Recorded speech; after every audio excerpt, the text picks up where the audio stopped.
Welcome back to another video with me, Meoni. Today we're looking at a glamour that basically struck me as a bit of inspiration. I realized on the channel I've never done a pirate glamour. This has to be changed immediately. This is something I've cobbled together with bits and pieces obtainable mostly in the game. The only thing that's cash shop related are the legs, which are part of the woodland set, this more recent set, mostly because I really like the dagger on the side of them, but we'll get to that in a second. So this then is my pirate king glam, as I'm calling it, and I decided to film a lot of these shots in Hullbreaker Isle because there's a pirate ship and it's on a deserted island. I do like Hullbreaker Isle, weirdly enough, and yeah, it made me want to film it there with this glam. So this is a combination of obviously red colors, gold, a bit of silver, and of course a bit of white to go with my character's hair as well. So I think it works quite well. I was umming and ahhing rather about a few bits and pieces here and there, but for the most part I think it's quite a cool looking glam. So let's go through this then. What did I make and what did I choose these items for? Let's start off with the main bit then, the sword. This is the Rinascita samurai blade. This is something that's craftable. This isn't the augmented version. I know you can augment them to make them dyeable. I just didn't think it was necessary. All of the correct colors were present on this. If I did have the augmented version, I might dye it maybe wine red or something, but I think that'd probably ruin it. It has the greatest looking sort of hilt and guard that I could have hoped for. It's really difficult to match a weapon to like a pirate glam for a samurai. There are plenty of swords in the game, but often they are Eastern themed. There's not many cutlasses, and this definitely looks like the sort of thing that you would expect a pirate king to wield. So there you go. That's the reason I went for that, and I love that blade. Absolutely love it. To go with that then, obviously we started with a tricorn. What would a pirate be without its hat? I was contemplating just going for an eye patch or something else. There's actually not that many tricorns. There's like 4 tricorns that samurai have access to. That's the chosen role I went for today for samurai, so obviously for striking. Of course, you could use a number of these items on monk as well if you'd rather, if you want a pirate monk, which is certainly something, apart from the blade. But yeah, this is the tiger skin tricorn of striking, dyed wine red. I tried to get the dye as close to the chest as possible, and it is nearly there. It's nearly there. I've tried dark red, I've tried Dalamud, it was too bright. Just, yeah, this is probably as close as I could get, and some of the other tricorns were a little bit too distracting. Some of them just had pure silver on them, or leather, which I didn't really want to bring across. Hopefully we get some like proper pirate themed glam in the future that's unlocked for everyone to use, but for now that's the one I went for.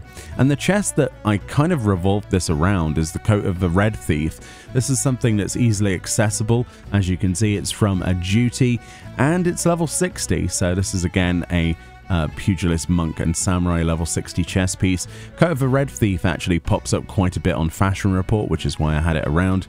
I looked at it and went, that would be a really nice sort of flamboyant outfit. And of course this works for people who want to make a red mage outfit or anything like that, but it's kind of got that swashbuckler sort of vibe to it, so I went with that rather than just, we're not after a hard pirate, we're looking for someone who enjoys a bit of elegance, a bit of delicacy that has risen above. So that's the reason I went for that. And of course, to go with that, I wanted some gloves that had a bit of brass on them. So I went for the Teco 55. You get this originally from the actual quest involving you sneaking into the castrum, if you remember that. This is a level 60 hand piece, equipable by all classes in the game. It's obtained through the MSQ. It is just a really nice hand piece to stick around, even if you don't like the rest of the Imperial set. It's just a really nice amalgamation of the dark leather and then the brass inlay. Even when you can see the full glove without these, you know, obviously the cuffs of the chest piece there, it looks really good. It goes with a lot of things, especially for samurai or anything with a sword. Looks fantastic. And then the main thing that was from the cash shop then is the Woodland Warden's breeches. There's plenty of breeches that would work in the game. I went for these. These are from the Woodland Warden set. There's an attire you can get. Female characters have access to both the bottoms and so do male characters, funnily enough. But these are the male-oriented ones, but they're not gender-locked, which is lovely. And these are dyed gunmetal black to try and give it a little bit of leather to go with the boots, try to mix those colors together. I love the dagger on the side. That's another reason I wanted this. Maybe he's lost his sword in a battle and he gets his knife out and stabs someone through the face. Or, you know, cutlasses, they're often paired with daggers, aren't they, in the pirate world? And to wrap that off, the main reason I got all of this inspiration was recently we did Eureka, and I've completed the striking set, and I got the Elemental +1, the glowy set, which is alright, but I really wanted to do something with the boots. So I went back in there and got the Elemental Boots of Striking from Pyros, which are the non-upgraded versions, just the obviously, you need logograms, a certain amount of them, to unlock the sets for purchase with Pyros crystals. And then, of course, there you go. You can upgrade these through Hydatos to +1 and then +2 eventually. But I want the non-glowy ones. I do like these boots. Again, this is accessible to anybody who's on a free trial as well. Those boots, they are absolutely beautiful. There's a lot of boots in the game that are really good. It's something that 14 does really well, is boot glamour. A lot of them are on the cash shop though.